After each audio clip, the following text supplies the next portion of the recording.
parce que xam nga ne lii albis ak ab trésor la ci ñun vraiment ñun fii la ñuy daan suñu doole fii la ñuy góorgóorlu lépp lu ñu am fii lañ ko amee donc ñun dinañ ko aar bu baax a baax liñ ci mën yëpp dinañ ko ci def te dañuy am appui monsieur le maire parce que lii yëpp moom la li ñu am lii yëpp moom la waaw.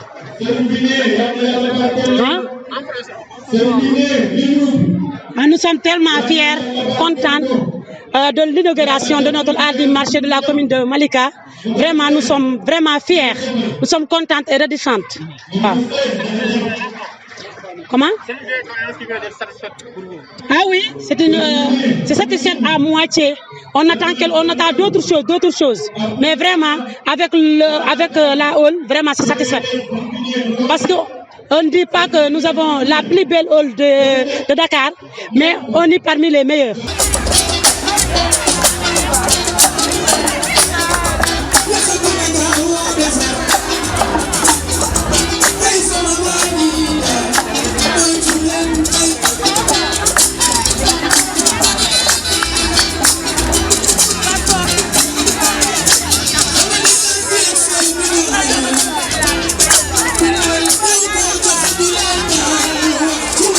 gërëm Demba Ka li ñu koy gërëm mooy gërëm ñu dajul suuf waaye fii de ku fi ñëw xam ni liggéey na fi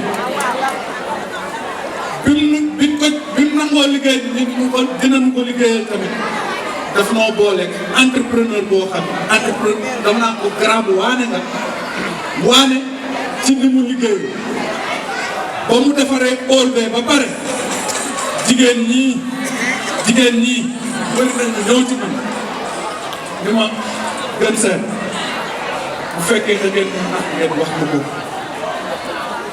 lii doo leen ko defar ba pare di ko tojaan nee nañu da ngeen di bëgg a jaay marché bi moo tax ngeen defaral mu fi lu waral lool ndax nam ko defar moo mucc ayib ci abri provisoire da koo defar bu mucc ayib ba jigéen ñi seen biir tout yaakaar ni lii leen ñëwoon pour defaral leen mu ne expliqué naa ko bi lii taxawee lan mooy door a gëm. néeg ak saal.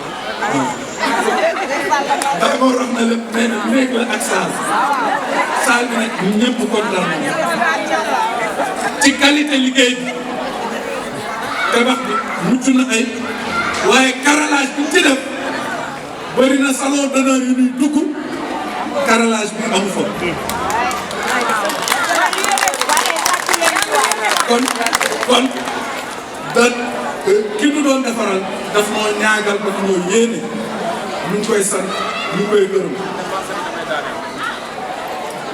gannaaw bu ma daanoo ba pare ci waxu mari am na doléance bu mu wax waaye bala cee monsieur le maire ñoom dinaa ko leeral marché bii koy tabax ñëwuñu rek rëdd teg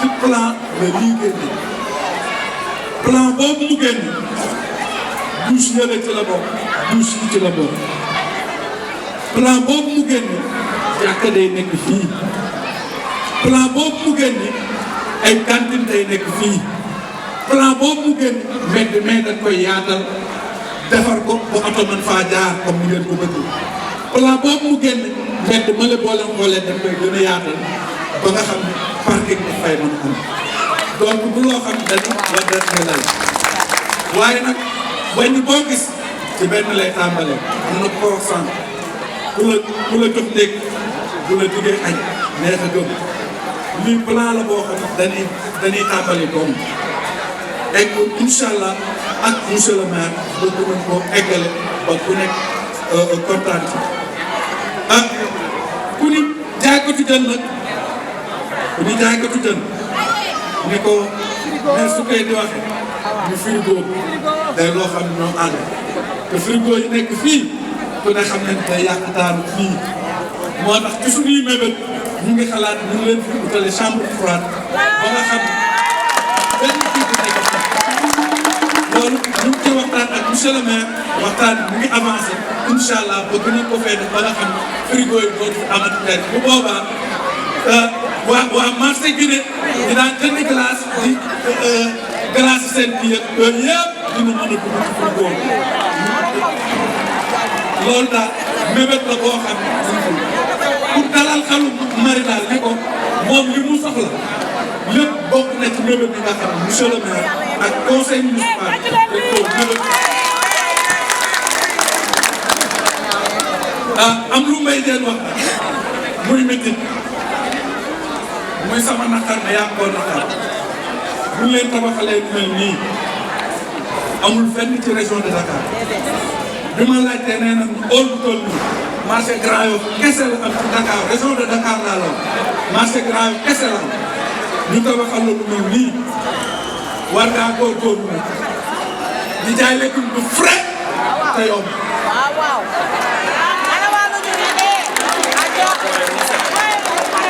di jaay lekkum bu frais te yomb jën yi jën bi suur laa bëgg ma jën ñu wànnen pour wane ni mérito ngeen ñu leen defal loolu lu waa Malika yii di jooy ci yéen la parce que buñ ko defaree ba mu boy ngeen di jaay njaay moo xam ni dafa seer ñu bàyyi leen fi dem marché benn barak lii bu am njaay buñ ko defaree ba mu boy ngeen di jaay jën ñu wànnen ñu bàyyi leen fi dem uti jën ñu bees tax loolu nag yéen la du monsieur le maire waa Malick waaye yéen la buñ leen ko defaralee góorgóorlu leen ba loolu am ci seeni bëgg-bëgg nee na dañ daan dem caaro di uti légume dañ daan dem caaro uti leneen ak leneen bi ñu waxtaanee ñu ne mbaa nee dañ leen ko fay bàyyi bu ko defee la ngeen daan wëri caaro ñu fexe ay nit jóge caaro ñëw di ko jaayee fii bu ko defee ñu waa Malika daan wëri caaro yi di uti caaro yi pour processus tël fii ay monsieur le maire ak conseil municipal dañ ko yaakaar naa ci demande yi ngeen ci yoon Malick demande yi ngeen laajoon ñëpp ñu ci ëpp kontaan waaw ñu ngi gërëm ñëpp nag di sant ñëpp di kontaan ci lii di bëgg ci lii képp koo xam ne jàpp nga ci ak noo ci jàpp ñu ngi lay sant ñu ngi lay gërëm képp koo xam ni taxaw nga ci ñu ngi lay sant ñu ngi lay gërëm. Voilà, on peut le dire, hein, parce que c'est vraiment un joyau, un hall de 200 places, bien équipé, bien conçu, bien fait. Mais je pense que si ce n'est pas le début, ça lui ressemble beaucoup. Et je n'ai pas de mots pour féliciter Dembaka, pour lui envoyer toute ma sympathie. C'était pas donné au départ qu'il puisse faire ça. Ce n'était même pas prévu dans notre protocole. Toute la communauté de Malika, du fond du cœur, remercie Dembaka. Au-delà de tout cela, il y a plusieurs parties prenantes au projet. Je pense au président de la commission Eaux et Marchés, qui ne ménage aucun effort pour que les commerçants et les commerçantes de ce marché soient dans de bonnes conditions de travail. Je vais encore remercier un conseiller municipal, président de la commission urbanisme, qui est un proche de Dembaka, un intermédiaire, il a beaucoup facilité nos relations et l'acceptation du projet par Dembaka. Je peux citer Ablaye Diop. Je salue le chef de village. Tous les notables de la communauté sont là. Alors, les commerçants et les commerçantes, je leur demande de prendre soin de ce bijou. Dans la mesure où l'appétit vient en mangeant, ma coopération, ma relation avec Dembaka ne va pas s'arrêter à ce hall. Bien qu'il n'existe pas son pareil dans le département. C'est très bien, on est tous contents et je souhaiterais que vous soyez le vecteur par lequel Dembaka va comprendre combien nous on est satisfait de la coopération. Voilà. Ben, je ne peux pas le dire. C'est beaucoup de millions. Je ne le dis pas. Non, je ne peux pas l'estimer. Parce que ça, c'est dans le secret des dieux entre Dembaka et moi. Je sais que c'est des centaines de millions. Non seulement le bijou, mais il était dans un site qui ne favorisait pas une bonne construction. Il a été remblayé, il a été rehaussé. Ne serait-ce que ce soubassement, c'est plusieurs centaines de millions. Ah oui, ah oui, ah oui. Je touche du bois. Et je dis, Dieu merci. Un terrain de sport qui nous rapporte plusieurs millions par jour de taxes, qui fait courir toute l'élite footballistique du département. C'est Malika seul qui peut le détenir. Nous avons un lycée qui est en construction. La maison de la femme est en chantier. Le club UNESCO a un chantier également pour lui. Le foyer des jeunes est réfectionné. Est-ce que, comme on dit, je touche du bois, il fait beaucoup pour moi, il fait beaucoup pour la commune. La grande mosquée de Malika-sur-Mer est réhabilitée à plus de 70 millions. Le lycée, ça fait plus de 300 millions.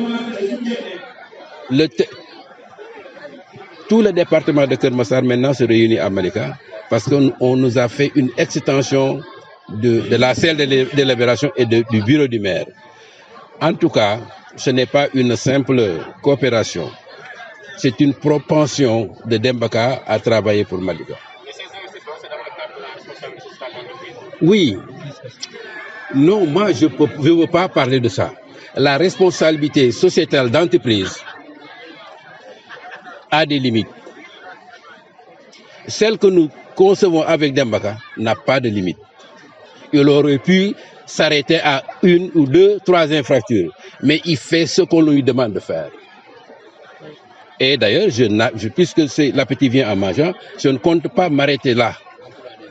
Je ne compte pas m'arrêter là. Après le bijou, quand il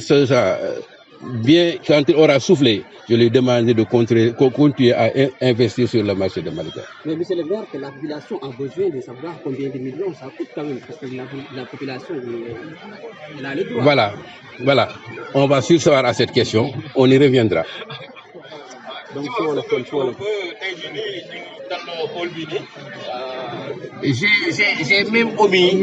j'ai même omis en français de dire que une centaine d'emplois ont été octroyés par Dembaka à la commune de Malika.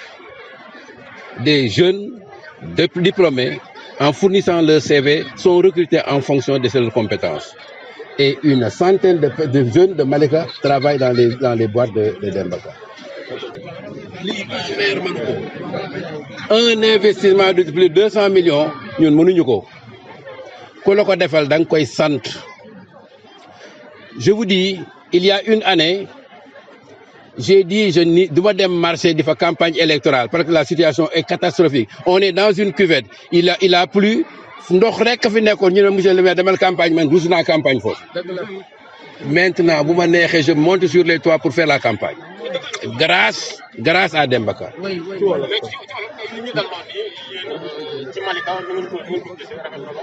Mais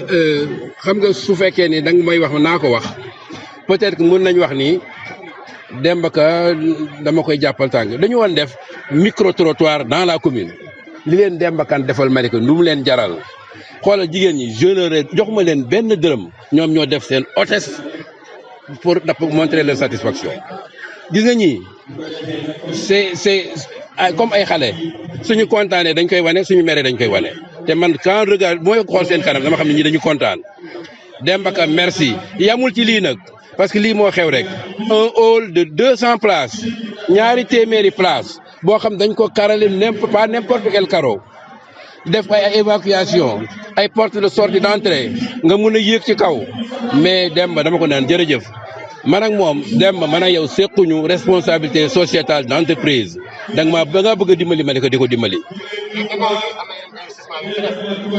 du jeex bi gën a mag tax ça fait courir tout le Sénégal c'est le stade municipal de Malika jusqu'à 1h du matin plus avec des projecteurs dañuy football hein non loolu duma ko wax bis moo joxee permission bi dinaa ko wax mais xam naa ni le tout ça dépasse le milliard.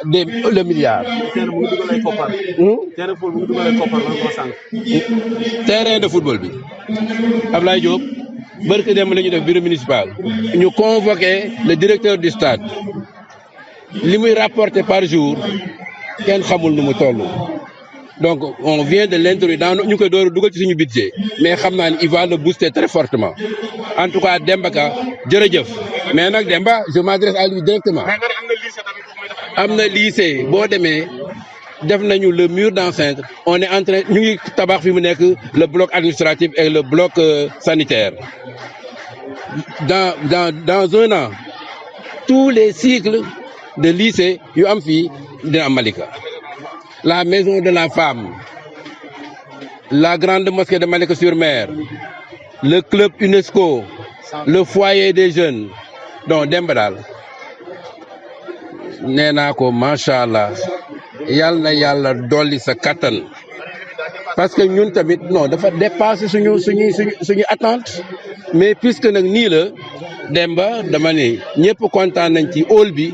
mais bële sa hangar bële moom moo ko fi defoon en attendant ñu mën a tabax fi hangar bële moom moo ko fi def mais quand même Demba maa ngi koy invité waat mu ñëw gën a jàpp. non xam nga RS rek la ko mën a defee parce que auparavant sequñu dara mais lii ça dépasse la RSE mais nañ waxante dëgg rek ou bien sax bu ma fekkoon dañ ko obligé ni ko lii di ko def il aurait pu l'étaler sur des années mais sur 1-2 ans mu def lii yëpp. Demba merci. waaye ci 6 communes yi